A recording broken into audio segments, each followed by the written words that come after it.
Hey there. So it's been about 2 months now since my new novel, His Own Devices, was released. Thanks to everybody who's picked it up, read it, reviewed it. I really appreciate you checking it out. It's a horror techno thriller. So I had questions about technology when I was writing it. There were things I wanted to do with the story that I needed to make sure they were feasible or at least believable and have enough detail to portray them in a way that might seem authentic. And I turned to a friend for help on that. My friend Glenn consulted on an early version of the manuscript and provided some solutions to these problems and questions I had that were perfect for the book.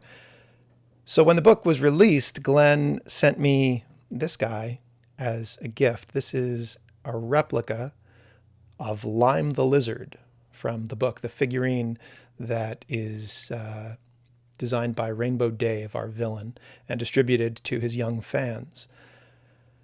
A book prop. I mean, if you're lucky as a writer, sometimes you receive artwork from readers, and that's always amazing. When it happens, it knocks me out. But this is on like this whole other level because he's a technologically functional prop who does some of the things that characters do with technology in the book. So thank you, Glenn. I am so knocked out by this. But I want to share a little bit about what he does without spoiling any major plot points. If you've read the book, hopefully you'll recognize some of what makes this so cool. And if you haven't yet, I'll try not to ruin anything. So in the book, Rainbow Dave, our YouTuber, our psychotic YouTuber who's having mystical visions and being manipulated by a shadowy cabal that is brainwashing him and causing him in turn to have a nefarious intent in his own influencing of his young fans who follow his video gaming YouTube channel. Dave has pets who he features in his video. He shares aspects of his daily life with his fans. And one of those pets is a real lizard, Lime the lizard. The other is Lemon the cat. So one neat thing that Glenn built into the lizard figurine here is he's 3D printed out of heat reactive plastic.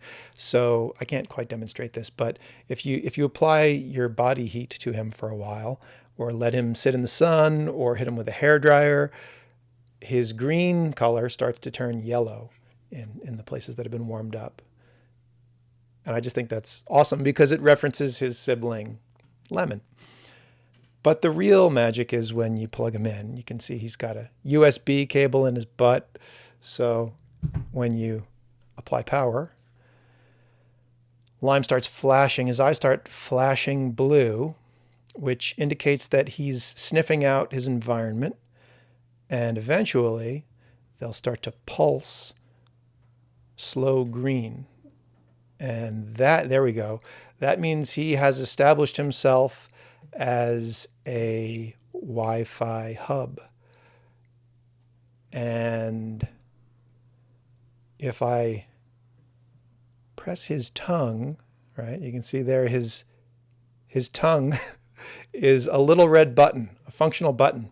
Now, if I were to take Lime with me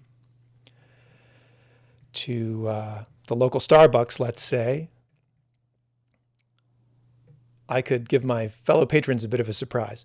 In the book, the Lime figurines that are distributed to fans who are high-scoring players in the video game that Dave, as part of his show Scream Time, awards to some of his followers.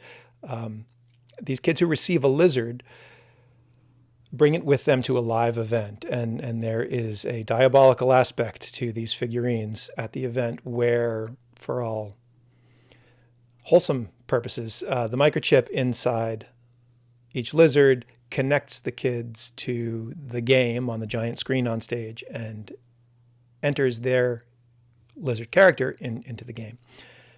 There is also a bit of technology employed by one of our heroes, technology teacher Andy Strauss, has developed a bit of code that enables him to knock school children, his students, off of the school wireless network because he's annoyed by them constantly being on their phones.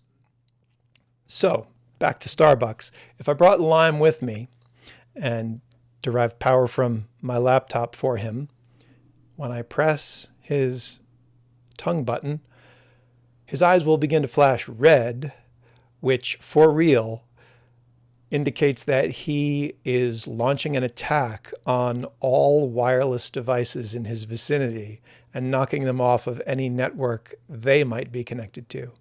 Glenn, you're a fucking genius.